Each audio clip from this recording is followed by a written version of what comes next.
Hi friends, this is your YouTube channel mind your life. யார் வேணால் new year பிறக்கும்போது இந்த வருஷம் நிறைய காசு சேவ் பண்ணுறோம், பெரிய பெரிய இன்வெஸ்ட் பண்ணுறோம், நம்ம தேவையில்லாத செலவுகளை குறைக்கிறோன்னு ரெசல்யூஷன் எடுக்கலாம்.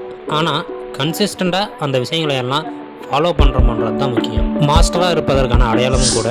ஸோ இன்றைக்கி டேட்டில் ஒர்க் அவுட் ஆகிற மாதிரி, குறிப்பாக நம்ம நடைமுறை வாழ்க்கைக்கு செட் ஆகிற மாதிரியான ஒரு பேசிக் பட்ஜெட் பிளான் எப்படி பண்ணலாம், அதில் 4 முக்கியமான விஷயங்களை நம்ம இன்க்ளூட் பண்ணணும். Number 1, savings.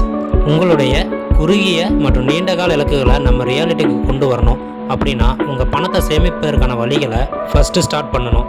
ஆனால் நீங்கள் எவ்வளோ சேமிக்கிறீங்கன்னு பார்த்தா most of the financial advisor இருப்பாங்க தெரியுமா, அந்த நிதி ஆலோசகர்களோட ஒரு சில குரூப் டிஸ்கஷன் எல்லாம் போய் ஸ்பெசிஃபிக்காக இந்த அளவுக்கு பண்ணால் சரியாக இருக்கும் அப்படிங்கிற ஒரு விஷயத்த நீங்கள் ஒவ்வொரு முறையும் ஒவ்வொரு பட்ஜெட்லேயும் போய் எடுத்துக்கிட்டு இருக்க முடியாது. ஆனால் நிஜமாக ஒரு குறிப்பிட்ட இலக்குகளுக்கு எவ்வளோ தேவை அப்படிங்கிறத அடிப்படையாக வச்சு இந்த ஒரு சில முடிவுகளை நீங்களே எடுக்கணும்னு பெரும்பான்மையான ஃபைனான்சியல் அட்வைசர் கொடுத்த ரிசல்ட் தான் இந்த 50-30-20 ரூல்ஸ்.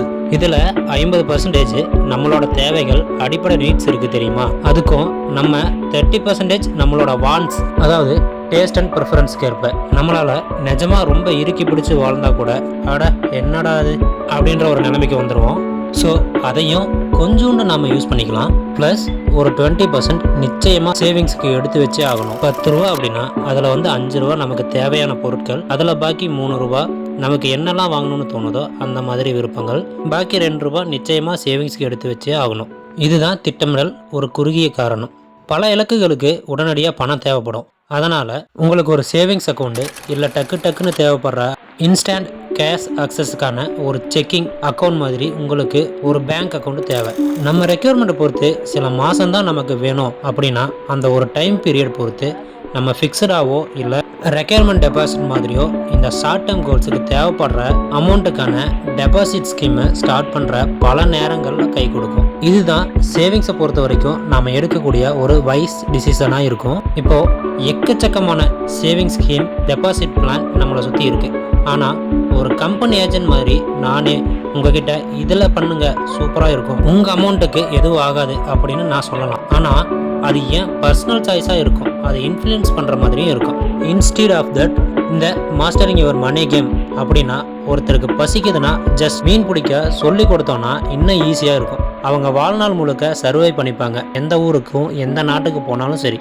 அதே மாதிரி ஒரு பேசிக்கான ஃபைனான்சியல் ஸ்கில்லை எப்படி ஒருத்தவங்களால் கற்றுக்க முடியும், நம்ம கையில் இருக்கிற காசை எப்படி வயசாக நம்ம பிளான் பண்ணிக்க முடியுங்கிறது தான், அந்த பேசிக்கை சொல்லி கொடுக்கறது தான் இதோட ஐடியா.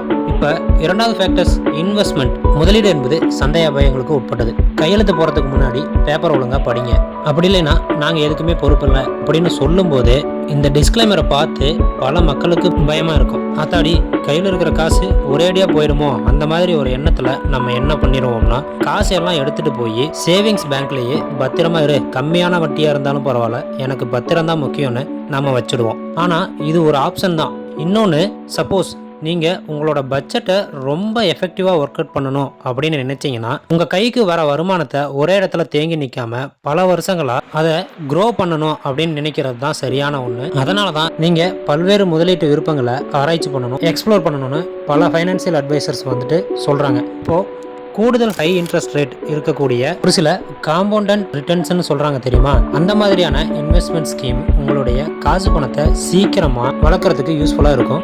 இந்த முதலீட்டு திட்டங்கள் இந்தியாவில் வெவ்வேறு வட்டி விகிதங்களோட அடிப்படையில் வருது. ஒவ்வொன்றும் கேபிட்டல் மார்க்கெட்டோட இணைக்கப்பட்டிருக்கிறதா இல்லையா அப்படிங்கிறத பொறுத்து தான் இந்த ஹை இன்ட்ரெஸ்ட் ரேட் என்பது மாற்றம் அடைகிறது.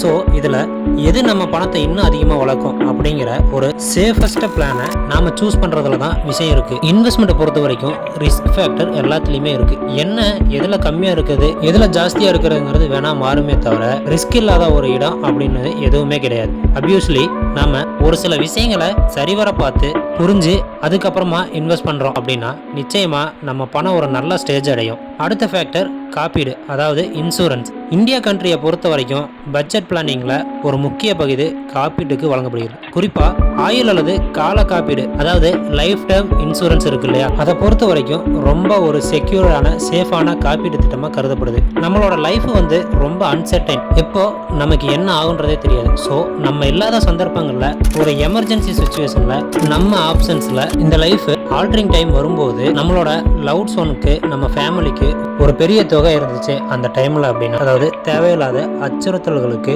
வாழ்க்கையில அவங்க பயப்பட வேணாம். எஸ்பெஷலி அவங்க எந்த ஒரு ஷார்ட் அண்ட் லாங் கோல்ஸை ஸ்டாப் பண்ணாமல் அவங்க எந்த ஒரு நேரத்துலையும் அப்ரப்டாக கட் பண்ணிடலாம். அதை கன்டினியூ பண்ணுறதுக்கும் ப்ளஸ் அவங்களுக்கு ஒரு சப்போர்ட்டாகவும் இந்த இன்சூரன்ஸ் பாலிசி ஹெல்ப் பண்ணும். அடுத்து எமர்ஜென்சி நம்மளோட அவசர கால தேவைகள் இருக்கும் தெரியுமா, அதை இந்த பட்ஜெட் பிளானிங்கில் ரொம்ப பெரிய முக்கிய அம்சங்களாக கருதணும்னு சொல்கிறாங்க. இந்த எதிர்பாராத அவசர நிலைக்கு தேவைப்படுற நிதியை பரவாயில்ல பார்த்துக்கலாம் அப்படிங்கிற ஒரு அலட்சிய போக்கில் விட்டுறக்கூடாது. இதில் முக்கியமாக உடல்நலம் தொடர்பாக நமக்கு ஏதாவது எமர்ஜென்சி தேவைப்படலாம், இல்லை நமக்கு வந்து வேலை கூட போகலாம், பிஸ்னஸ் லாஸில் போகலாம், மென்டல் டிஸ்ட்ரெஸ் ஆகலாம், ஃபேமிலியில் டிஸ்பியூட்ஸ் வரலாம், நிறைய பிரச்சனைகள் இருக்குது. இந்த மாதிரியான விஷயங்கள் நம்ம வாழ்க்கையில் அப்பப்போ எட்டி பார்க்கும். ஸோ அந்த மாதிரியான நேரங்களில் நமக்கு உடனடி பணம் தேவைப்படும். அந்த தேவைகளை பூர்த்தி பண்ணுவதற்கு ரொம்ப முக்கியமாக நம்ம பட்ஜெட்டில் பிளான் பண்ண வேண்டியது தான் இந்த அவசர கால நிதி தேவைக்கான ஒரு பார்ட் ஆஃப் அமௌண்ட். இப்படி எமர்ஜென்சி ஃபண்டுன்னு நம்ம ஒன்று கிரியேட் பண்ணணும். அதுக்கு கன்சிஸ்டண்டாக ஒவ்வொரு மாதமும் ஒரு பகுதி அமௌண்ட்டை கான்ட்ரிபியூட் பண்ணணும். ஆக்சுவலி